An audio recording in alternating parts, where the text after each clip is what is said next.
Praise the lord.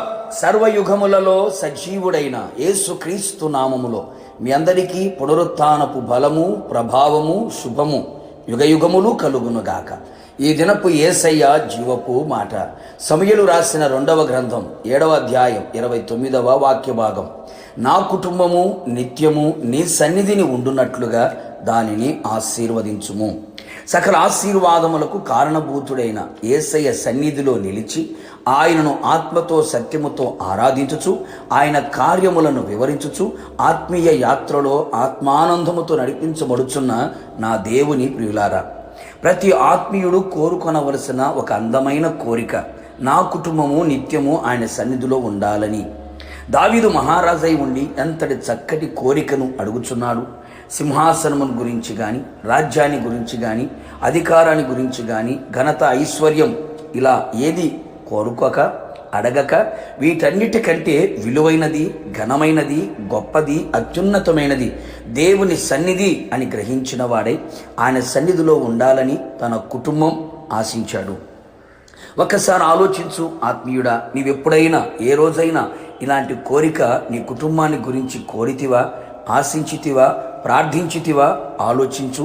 ఇప్పుడైనా ఈ సమయమందైనా ఆయన పాదాల దగ్గర కృతజ్ఞత గలవాడవై విన్నపించుము. నిశ్చయముగా నా యేసు స్వామి ఆయన సన్నిధిలో నీ కుటుంబమును స్థిరపరచును. ఎందుకు భక్తుడు నా కుటుంబం ఆయన సన్నిధిలో ఉండాలనుకున్నాడు? ఒక రకంగా చెప్పాలి అంటే కుటుంబం అంతా ఆయన సన్నిధిలో ఉండుట కంటే మిక్కుటమైన ఆశీర్వాదం మరొకటి లేదు అని చెప్పుటలో సందేహమేమీ లేదు. ఎందుకు అలా కోరాడో తెలుసా? ఆయన సన్నిధిలో సంపూర్ణ సంతోషము కలదు గనుక తన కుటుంబం ఆయన సన్నిధిలో ఉన్న సంపూర్ణ సంతోషం అనుభవించాలని, తన కుటుంబం అంతయు ఆయన సన్నిధిలో నిలిచి ఉండే భాగ్యమును పొందుకొని భాగ్యవంతులుగా జీవించాలని, ఆయన సన్నిధిలో రక్షణను పొందుకొని శత్రువు చేతిలో నుంచి విడిపించబడి జీవితకాలమంతయు నిర్భయులై పరిశుద్ధముగాను నీతిగాను ఆయన సన్నిధిలో సేవించుటకుగాను. ఎంత గొప్ప ఆలోచన ఉన్నది! తన కుటుంబం ఆయన సన్నిధిలో నిలిచి ఏది అడిగినా అది ఆయన వలన పొందుకొనెదరు అని గ్రహించెను.